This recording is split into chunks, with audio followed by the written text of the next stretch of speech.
प्रिय श्रोताओं, सादर नमस्कार। जय मां कालिका, हर हर महादेव, घर घर महादेव।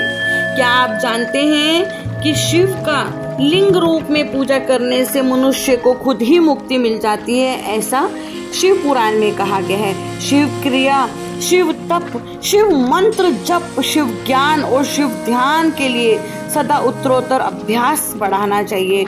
रोज सुबह से शाम के तक, सोते समय तक, जन्म काल से मृत्यु पर्यंत तक सारा समय भगवान शिव के चिंतन में बिताना चाहिए।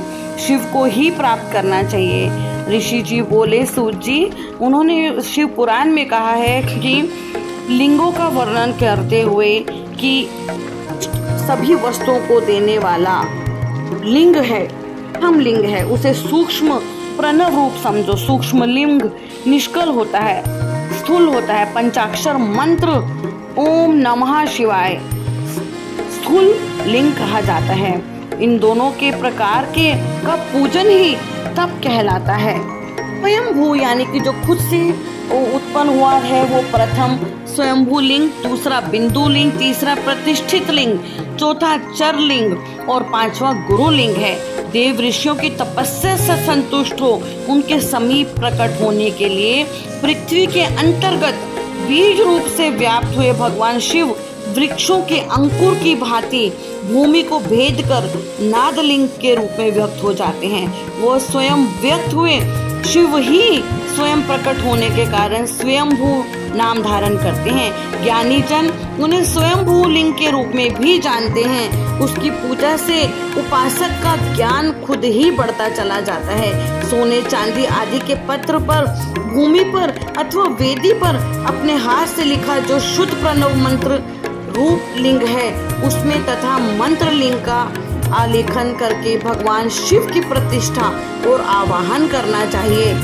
बिंदु में लिंग स्थावर और जंगम दोनों ही प्रकार का होता है। इसमें शिव का दर्शन भावनामय है। महापुराण के इस अध्याय में बताया गया है कि जिसको जहाँ भगवान शंकर के प्रकट होने का विश्वास होता है वो उसे वही प्रकट होकर अभिष्ट फल प्रदान करते हैं।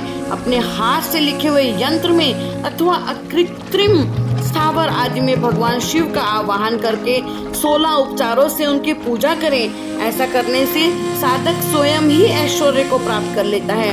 महापुराण में बताया गया है कि देवताओं और ऋषियों ने आत्म सिद्धि के लिए अपने हाथ से वैदिक मंत्रों के उच्चारण पूर्वक शुद्ध मंडल में शुद्ध भावना द्वारा जिस उत्तम शिवलिंग की स्थापना की है उसे पौरुष लिंग कहते हैं तथा वही प्रतिष्ठित लिंग कहलाता है। उस लिंग की पूजा करने से सदा पौरुष ऐश्वर्य की प्राप्ति होती है। महान ब्राह्मण और महाधनी राजा किसी कारीगर से शिवलिंग का निर्माण कराकर जो मंत्र पूर्वक उसकी स्थापना करते हैं, उसके द्वारा स्थापित हुआ वह लिंग भी प्रतिष्ठित लिंग कहलाता है, किंतु वो प्राकृतिक लिंग नहीं है।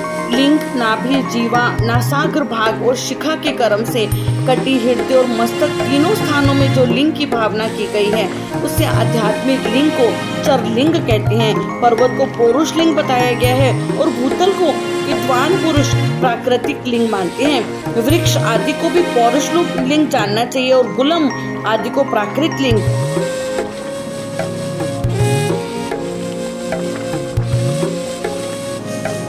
अनिमा आदि आठों सिद्धियों को देने वाला जो ऐश्वर्य है उसे पौरुष लिंग जानना चाहिए। गुलम आदि को प्राकृत लिंग, साठी नामक धान्य को प्राकृत लिंग समझना चाहिए और शाली एवं गेहूं को पौरुष लिंग। अनिमा आदि आठों सिद्धियों को देने वाला जो ऐश्वर्य है उसे पौरुष ऐश्वर्य जानना चाहिए। सुंदर स्त्री, धन आदि विषयों को आस्तिक पुरुष प्राकृतिक ऐश्वर्य कहते हैं।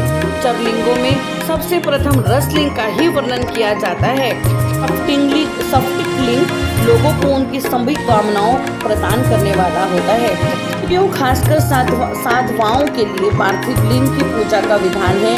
प्रवृत्ति मार्ग में स्थित विधवाओं के लिए सप्तिक लिंग की पूजा बताई गई है, परंतु विरक्त विधवाओं के लिए रसलिंग की पूजा को ही श्रेष्ठ कहा गया है। उत्तम व्रत का पालन करने वाली महर्षियों बचपन में, जवानी में और बुढ़ापे में भी शुद्ध सप्तिकमय शिवलिंग का पूजन स्त्रियों को सभी भोग प्रदान करने वाला है। हर हर महादेव, घर घर महादेव।